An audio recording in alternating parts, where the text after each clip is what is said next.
ආචාර්ය ශ්‍රී ලංකා විවෘත විශ්වවිද්‍යාලය.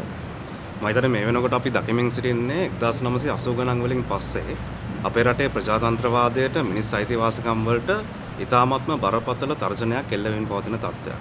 අපි අවාසනාවකට වගේ අත්දැකීමින් ඉන්නවා ශ්‍රී ලංකාව ක්‍රමානුකූලව පොලිස් රාජ්‍යයක් බවට පත්වමින් තිබෙන ආකාරය. මේ පොලිස් රාජ්‍යයක් බවට පත්වමින් තිබෙන ආකාරය අපිට විදි කිහිපයකින් දකින්න පුළුවන්. එක පැත්තකින් අනාදිමත් කාලයක ඉඳලා ලංකාවේ ප්‍රජාතන්ත්‍රවාදයේ අංගයක් වෙච්ච සාමකාමීව විරෝධය දක්වන්න තිබෙන අයිතිය පෙර නුවෝ විරූ ආකාරයකින් උල්ලංඝනය වෙන ආකාරය අපි දකිමින් තිබෙනවා. දැන් මේ වෙනකොට පොලිස් ආඥා පනතේ 77 වගන්තිය කියලා වගන්තියක් පාවිච්චි කරමින් ඊ타මත්ම සාමකාමී විරෝධයක් පවත්වන්න ඉඩ නොදෙන තැනට ආණ්ඩුව ඇවිල්ලා තියෙනවා. අපි දැක්ක විශ්වවිද්‍යාල ශිෂ්‍යයන් පහුගිය කාලේ පවත්වපු විරෝධතා ගණනාවකට කිසිදු කුපිත කිරීමකින් තොරව. දැන් ඊට කලින් නම් කිව්වේ විශ්වවිද්‍යාල ශිෂ්‍යයන් ප්‍රචණ්ඩයි, ඒගොල්ලෝ ගිහිල්ලා බැරියර් පෙරලනවා. නමුත් මේ වෙනකොට අඩුම තරමින් පාරටවත් එන්න දෙන්නේ නැතුව සම්පූර්ණයෙන්ම විරෝධතාවය පවත්වන්නවත් අයිතියක් ලබා නොදෙන තැනට ආණ්ඩුව ගමන් කරලා තියෙනවා. දැන් මේ සම්බන්ධයෙන් විවිධ නඩු තීරණ ඉතිහාසය තියෙනවා. ඒ නඩු තීරණ කිසිවක් නොතකා, ඒ పూర్ව නිදර්ශන කිසිවක් නොතකා තමයි ආණ්ඩුව ගමන් කරමින් ඉන්නේ. භාෂණය සහ ප්‍රකාශනයේ නිදහසත් විරෝධය දැක්වීමේ අයිතියත් උල්ලංඝනය කිරීම සඳහා. ඊට අමතරව අපි දකිනවා ඊටාම බරපතල මර්ධන නීති සාමකාමීව විරෝධය දක්වන පිරිස් වලට විරුද්ධව පාවිච්චි කරමින් තිබෙන ආකාරය. මේකේ කුප්‍රකටම අවස්ථාව තමයි ත්‍රස්තවාදයේ වැළැක්වීම පනත විශ්වවිද්‍යාල ශිෂ්‍යයන් සිරගත කිරීම සඳහා මේ වෙනකොට භාවිත කොට තිබෙනවා. දැන් ආණ්ඩුවම ජාත්‍යන්තර ප්‍රජාවට එක්සත් ජාතීන්ගේ මානව හිමිකම් කවුන්සිලයට ප්‍රතිඥාවක් ලබා දීලා තිබුණා. ඔවුන් ත්‍රස්තවාදයේ වැළැක්වීමේ පනත තවදුරටත් පාවිච්චි කරන්නේ නැහැ කියලා. එහෙම ප්‍රතිඥාවක් ලබා දීලා තියෙන තත්වයක් ඇතුළේ තමයි මේ වෙනකොට විශ්වවිද්‍යාල ශිෂ්‍යයන්. මේ විශ්වවිද්‍යාල ශිෂ්‍යයන් කියන්නේ මොනම අවස්ථාවකවත් සන්නද්ධ ක්‍රියාවලයේ යෙදිච්ච සන්නද්ධ ක්‍රියාවලයේ යෙදුනා කියන්න සාක්ෂි තියෙන එහෙම පිරිස් නෙමෙයි. මේ කරපු එකම දේ තමන්ගේ විරෝධය බොහොම ප්‍රජාතන්ත්‍රවාදී විදිහට දක්වපු එක විතරයි. එහෙනම් මේ සියලුම ක්‍රියාමාර්ග වලින් පේන්නේ විසම්මුතිය නොයවසන, විරුද්ධ මත නොයවසන, ජනතා විරෝධයේ පොඩිපට්ටම් කරන පොලිස් රාජ්‍යයක් බවට පත්වෙමින් ආණ්ඩුව ඉතාමත්ම මර්ධනකාරී වේශයක් අරගෙන තිබෙන බව. ඒ නිසා විශ්වවිද්‍යාල ආචාර්යවරුන්ගේ වෘත්තීය සමිති සම්මේලනයේ විදිහට අපි ඉතිහාසයේ හැම වෙලාවෙම මේ රටේ ප්‍රජාතන්ත්‍රවාදී නිදහස, ප්‍රජාතන්ත්‍රවාදී අවකාශය වෙනුවෙන් පෙනී හිටියා. මොකද මේ ප්‍රජාතන්ත්‍රවාදී අවකාශය තිබ්බොත් තමයි අපි හැම දෙනාටම දේශපාලන පක්ෂ වෙන්න පුළුවන්, වෘත්තීය සමිති වෙන්න පුළුවන්, මේ හැම දෙනාටම Tamanගේ ක්‍රියාකාරීත්වය පවත්වාගෙන යන්න පුළුවන්කම ලැබෙන්නේ. ඒ නිසා මේ මොහොතේ ඒ විසම්මුතියේ අවකාශය හකුලවමින් ආණ්ඩුව ගෙන යන මර්ධනකාරී ක්‍රියාවලියට අපි තරයේ අපගේ විරෝධතාවය පළ කරනවා. About Wasantha Mudalige, it's a very, very concerning thing that for almost 2 months, Wasantha Mudalige and the bhikkhu have been incarcerated, in prison, in detention without any charge. This is a concern to all of us as teachers in the university system. We are very, very concerned about this. And the government, in repressing the youth of this country, what are they trying to? They are repressing the people. So we cannot say these are troublemakers, because these students represent the people in this country.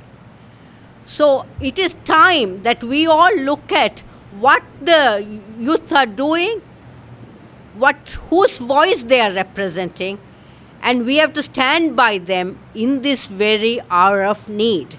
And as university people, we are very, very concerned that our students are being detained, because these are our students. And it's Wasantha Mudalige, it's the other students, and even today, students are being taken for questioning.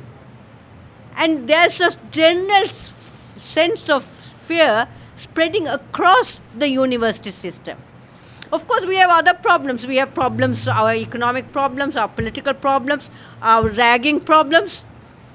And this is a countrywide problem that our youth are fighting today, and we have to take that into consideration.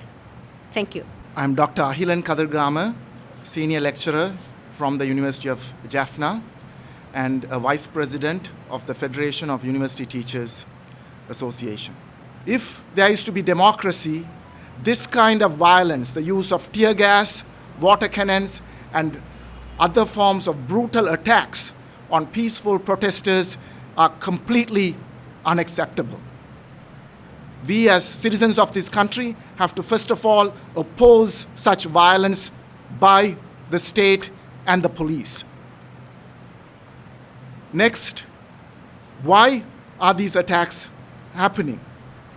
Who are they worried about that peaceful protesters can't go out on the street?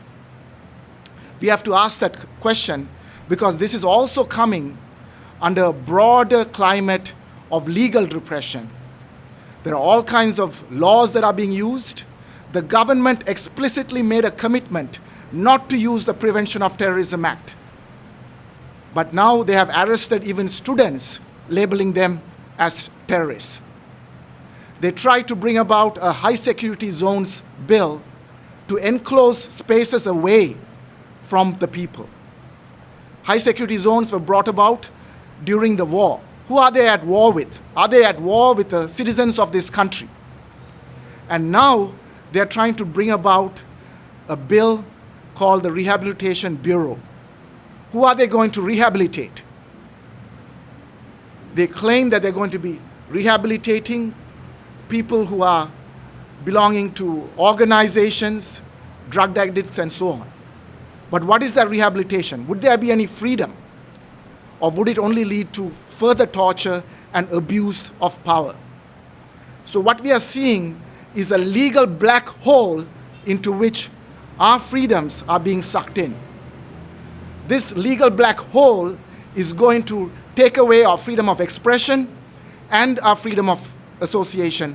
And as a trade union, we are completely opposed to this kind of repression, whether it's through legal means or through brutal violence that we have been seeing. But there is another reason for this repression. We know this is the worst economic crisis that the country is facing. And when people are denied food, when their electricity charges are increased, when their fuel prices have tripled, there will be protests. And they're bringing about further reforms to privatize essential services that people use. And our view is that this repression is also being brought about to keep people, citizens, from protesting for their day-to-day needs, for their day-to-day issues and essential goods that they need, that they can't have. Our country is on the brink of starvation, and now they are using a tax to keep people from protesting and demanding their rightful economic and social rights in the form of addressing their food and other sorts of concerns.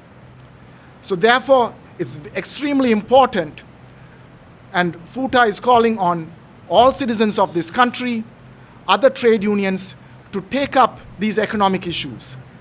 The day-to-day issues that people are facing in terms of food, energy, to be able to take forward their livelihoods, and to create a democratic environment in which people's rights can be expressed.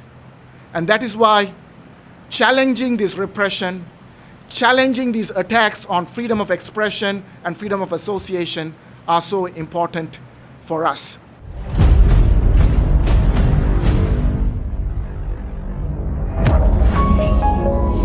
You're watching the Lifetraveler channel.